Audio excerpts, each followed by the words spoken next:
السلام عليكم ورحمة الله وبركاته، وأهلا وسهلا بكم في فيديو جديد على قناتي.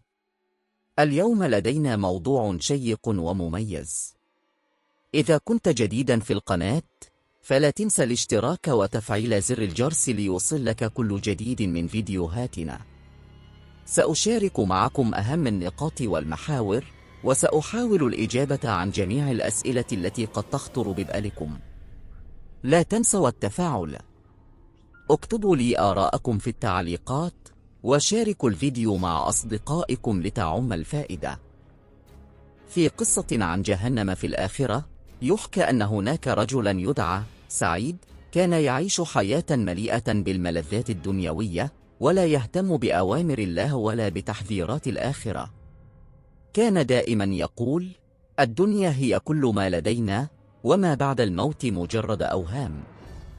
وفي يوم من الأيام مات سعيد فجأة بسبب حادث.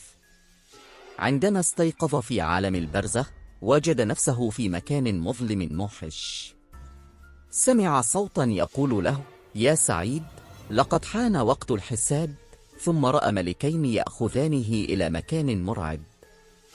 بدأ سعيد يشعر بالخوف عندما رأى أبواب جهنم تفتح أمامه. كانت النار تشتعل بلهيب لا ينطفئ، ورأى أناسا يعذبون بأنواع مختلفة من العذاب.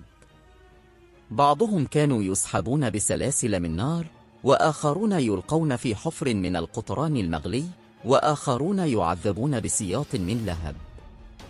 كانت أصوات الصراخ والعويل تملأ المكان، ورائحة اللحم المحترق تملأ أنفه. اقترب منه أحد المعذبين، وكان رجلا يعرفه من الدنيا. قال له: سعيد، لقد حذرتك من هذا المصير.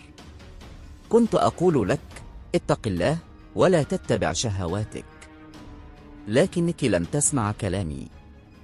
الآن انظر إلى مصيرنا. صدم سعيد مما رآه، وشعر بالندم الشديد. حاول أن يهرب، لكنه وجد نفسه محاطا بالملائكة الذين كانوا يسحبونه إلى مكان الحساب. سئل عن أعماله في الدنيا، فلم يجد إلا القليل من الحسنات، بينما كانت سيئاته كثيرة. أمر الله تعالى أن يلقى سعيد في جهنم بسبب كفره وإهماله لأوامر الله. عندما ألقي في النار شعر بألم لم يتخيله قط. كان يصرخ ويطلب الرحمة، لكن الوقت كان قد فات. قال له أحد الخزنة: لقد كانت لديك الفرصة في الدنيا لتتوب وتعمل صالحا، لكنك اخترت الغفلة. الآن لن تخرج من هنا أبدا. وهكذا عاش سعيد في عذاب جهنم، نادما على كل لحظة قضاها في الدنيا دون أن يعمل للآخرة. وكانت قصته عبرة لكل من سمعها، ليذكروا أن جهنم حقيقة، وأن العذاب فيها شديد، ولا ينبغي لأحد أن يغتر بالدنيا ويغفل عن الاستعداد للآخرة.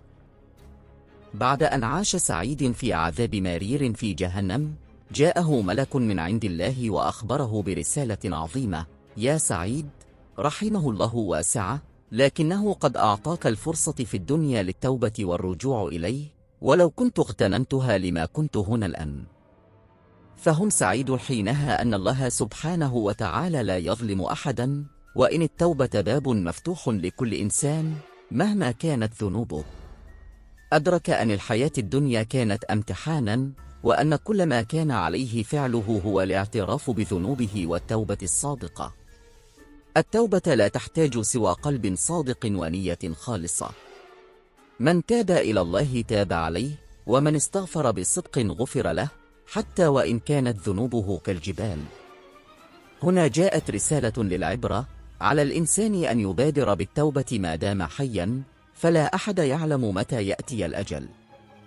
التوبة ليست فقط عن الذنوب الكبيرة، بل حتى عن الغفلة عن ذكر الله، والتقصير في حقه وحق الناس. فيا أيها الإنسان، لا تؤجل توبتك. ارجع إلى الله في كل حين، وكن من المستغفرين الذين يدركون عظمة رحمه الله، فالله يحب التوابين ويغفر لهم مهما بلغت ذنوبهم. تذكر أن الدنيا دار عمل والآخرة دار جزاء، فلا تجعل الغفلة تبعدك عن طريق النجاة. قل يا عبادي الذين أسرفوا على أنفسهم لا تقنطوا من رحمة الله إن الله يغفر الذنوب جميعا أنه هو الغفور الرحيم.